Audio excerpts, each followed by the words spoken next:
బాబు mark కనికట్టు ₹2.49 కంటే ₹3.20 చౌక యూనిట్కు ₹3.20 చొప్పున సోలార్ విద్యుత్. అప్పట్లో ₹2.49 అంటే అబ్బబ్బబ్బబ్బా ఎంత అరాచకంగా రాసిందండి తెలుగుదేశం మీడియా, ప్రత్యేకించి ఈనాడు కానీ వాళ్ళు కానీ. ఇప్పుడు మరి మొన్న ఈ మధ్య ఒక ₹44 పైన ఒకదానికి అగ్రిమెంట్ అయ్యారన్నారు. ఇప్పుడు ₹3.20 అంట. శివశంకర్, సంక్షిప్తంగా దీని మీద మీ కామెంట్ ఏమిటి? ఇప్పుడు కేంద్ర ప్రభుత్వ సంస్థ అయినటువంటి సికీతో, అది ప్రైవేట్ వాళ్ళు కాదు, సికీతో 25 సంవత్సరాలకి కోటి అంటే దగ్గర దగ్గర కోట్లాది రూపాయలు ప్రభుత్వానికి ప్రజలకు ఆదాయం అనేటువంటి విధంగా ఉచిత విద్యుత్ 25 సంవత్సరాలు కంటిన్యూగా ఎటువంటి ఆటంకాలు కలగకుండా అతి తక్కువ ప్రైస్ తో ₹2.49 per unit, that intermission charges లేకుండా, ఇంటర్ స్టేట్ కి సంబంధించినటువంటి ఆ ఛార్జెస్ కూడాను ఇంటర్ స్టేట్ ట్రాన్స్మిషన్ ఛార్జెస్ లేకుండా తీసుకున్నందుకు ఆ రోజు మొత్తం దేశమంతా కూడా హర్షిస్తే, ఇప్పుడు వచ్చిన తర్వాత ఏదో అదాని వాళ్ళు ఏదో హీరో మన అమెరికాలో ఏదో చేశారు ఇది అని చెప్పి ఏదో తీసుకొనేసి నానా హంగామా ఎల్లో మీడియా దగ్గర నుంచి దాదాపు 20 నుంచి 25 రోజులు ఒక్కటే ప్రవాసం. గొడవ రావడానికి ముందే ఎల్లో మీడియా రకరకాల దుష్ప్రచారం చేసింది ఆ స్కీమ్ మీద. అట్లాంటిది సార్. తర్వాత సరే వాళ్ళు అన్నారు ₹2,000.49 ఇంటర్మిషన్ ఛార్జెస్ లేకుండానే చాలా హై రేట్ అన్నారు. అంటే వాళ్ళ దృష్టిలో ఏంది, రూపాయికో రూపాయిన్నరకో ₹1.50 రావాలనేటువంటిది అనుకున్నాం. సరే కాస్ట్ పక్కన పెడితే 3 నెలలు 4 నెలలు తిరక్క ముందే యాక్సిస్ ఆ పవర్ అనేటువంటి వాళ్ళతో ₹3.50 తీసుకుని ఇదే అగ్రిమెంట్ చేసుకుంది కదా కూటమి ప్రభుత్వం. తర్వాత ఈ రోజు ఈ ఎకురాన్ అనేటువంటి వాళ్ళకు, వృద్ధిమానికి, భవ్యాలకి దగ్గర దగ్గర ₹3.20, ₹2.49 ఎక్కడ, ₹3.20. అది కూడాను ఆల్రెడీ పవర్ అనేది మనకి మిగులు పవర్ ఉంది.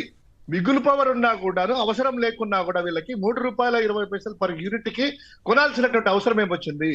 ఈ రోజు ఎల్లో మీడియా అంతా కూడాను ఆ మురికి పత్రికలన్నీ కూడా, మురికి ఛానళ్ళన్నీ కూడా ఏం చేస్తున్నట్లు ₹2.49 గగ్గోలు పెట్టి రోజు పెట్టి ఇన్ని కుంభకోణం ఇది చాలా హై అన్నారు కదా. ఈ రోజు ₹3.20, అదేవిధంగా ₹3.49 మై యాక్సిస్ అనేటువంటి పవర్ సంస్థతో చేసుకున్నా, ఈ రోజు వృద్ధిమాన్ చేసుకున్నా, ఎకోరాంతో చేసుకున్నా, భవ్య అనేటువంటి కంపెనీలకు టెండర్లు ఖరారు చేసుకోవడానికి ₹3.20 రేటు పెట్టారే. ఎంత దోచుకుంటున్నారు ఏంటి ఇది? దీనికి సమాధానాలు రావు, ఎక్కడ వార్తలు కూడా రావు.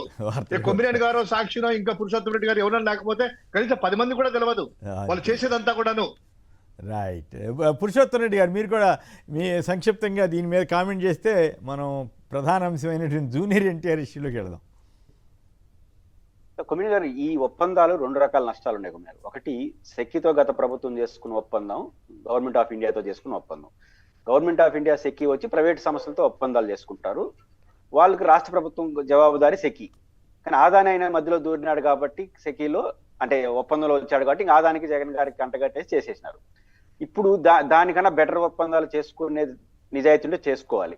రెండో అంశం ఇక్కడ ప్రమాదకరం. ఆ రోజులో మీకు గుర్తుందా, ఒకసారి ఒక ప్రైవేట్ కంపెనీ, ఆ రోజులో మీకు గుర్తుందా, ఈనాడులో అనుకుంటారు ₹1.99 అందుబాటులోకి వస్తుంది, అయినా కూడా ₹2.49 పెట్టారని అట్లయితే రాసినట్టు గుర్తు నాకు.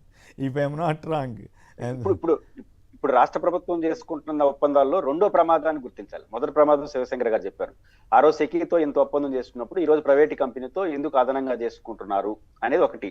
నాకు ఆందోళన కలిగించే అంశం ఏంటంటే, ఇక్కడ ఒకసారి ఒక ప్రైవేట్ ఇన్స్టిట్యూషన్స్ తో ఒప్పందం చేసుకుని 20-30 ఏళ్ళు దాకా ఉంటాయి. అందులో పవర్లు ఎలా ఉంటుందంటే కొమ్మినేని గారు, నువ్వు కొనకపోయినా డబ్బు కట్టాల్సిందే.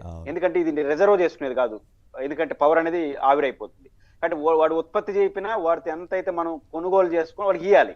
ఆల్రెడీ పాత ఒప్పందాలే మిగులు వచ్చేస్తున్న ఒక అంచనాతో ఉంది ప్రైవేట్ కంపెనీతో చేసుకున్న ఒప్పందాలు. మళ్ళీ మీరు అదనంగా కొత్త వాళ్ళతో చేసుకుంటే వాళ్ళకి కట్టాలి, వీళ్ళకి కట్టాలి, కొనే సంగతి దేవుడు ఎరుగు. అంటే అదనపు ఛార్జీలు శివశంకర్ గారు చెప్పింది. నేను అసలు పాయింట్ చెప్పేది ఏంటంటే, మీరు అవసరం ఎంత, 20-30 ఏళ్ళకి ఆంధ్రప్రదేశ్ కి ఎనర్జీ ఎంత అవసరము, ఇప్పుడు కుదుర్చుకున్న ఒప్పందాల ద్వారా ఎంత ఎనర్జీ వస్తుంది, మీరు అదనంగా చేసుకోవడం వల్ల అదనపు రావడం ఎంత పడుతుంది, ఇది చాలా పెద్ద భారం పడుతుంది. 20-30 ఏళ్ళు మనం భరించాలి విద్యుత్ అందులో ఇంటర్నేషనల్ సమస్యలు ఉన్నాయి కాబట్టి ఈ ప్రమాదం చాలా. అందువల్ల ఆంధ్రప్రదేశ్ ప్రభుత్వం వైట్ పేపర్ ఏం చెప్పాలి, 20-30 ఏళ్ళు ఆంధ్రప్రదేశ్కి ఇంత విద్యుత్ అవసరం, ఇప్పుడు వదలు కుదుర్చుకున్న విద్యుత్ ఒప్పందాలు ఇంత వస్తుంది, ఇంత అవసరం అని చెప్పండి. అట్లాగా ఇప్పుడు ఆల్రెడీ సర్దుబాటు ఛార్జీలని రకరకాల ఛార్జీల పేరు మీద విపరీతంగా దాదాపు 15-20 వేల కోట్లు అదనంగా భారం వేశారని కూడా వార్తలు వచ్చినాయి కదా. ఇప్పుడు కొత్త ఒప్పందాలు బారాలేదు. ఇప్పుడు సర్దుబాటు ఛార్జీతో పాటు న్యూ అగ్రిమెంట్ ఛార్జీలు కొన్ని వేయాల్సి వస్తుంది. ఇంకా ఫ్యూచర్ లో ఇవన్నీ ఎక్కువైపోతే చివరకు భరించాల్సింది మిడిల్ క్లాసే కదా. అవును.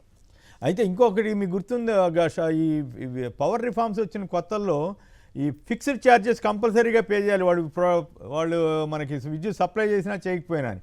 ఒక కంపెనీ, ఆ పేరు నాకు గుర్తు రావట్లేదు, ఆ కంపెనీ వాళ్ళకి విద్యుత్ సప్లై చేయాలి, అయినప్పుడు కూడా మా ఫిక్స్డ్ ఛార్జీలు ఇవ్వాల్సిందే అని చెప్పి కోర్టుకు వెళ్ళారు. కోర్టు కూడా అవును మీ ఒప్పందం ప్రకారం ఇవ్వాలి కదా అంటే కొన్ని వందల కోట్లు అప్పుడు ఉమ్మడి ఆంధ్రప్రదేశ్ చెల్లించింది.